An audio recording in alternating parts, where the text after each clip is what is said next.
माननीय अजितदादा पवारजी, पुण्यातले दुसरे दादा जे कधी दादागिरी करत नाहीत असे आमचे चंद्रकांत दादा पाटील. दादा, काही लोक दादागिरी करत नाही पण त्यांच्या व्यक्तिमत्वातच दिसते. काय झालं, दोन दादा म्हणाले, ते दोन दादा म्हणल्यानंतर चंद्रकांत दादांना अजून आमचे पुणेकर मुख्यमंत्री महोदय कोल्हापूरचे समजतात, ते पुण्याचे वाटतच नाही.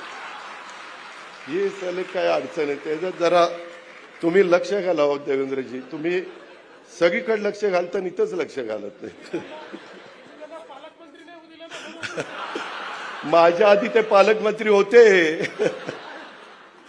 आता आपलं तुमच्या बरोबर यायचं ठरलं तेव्हाच तुम्ही कबूल केलं, तुझा पुण्याचा पालकमंत्री करणारे म्हणून मी आलो.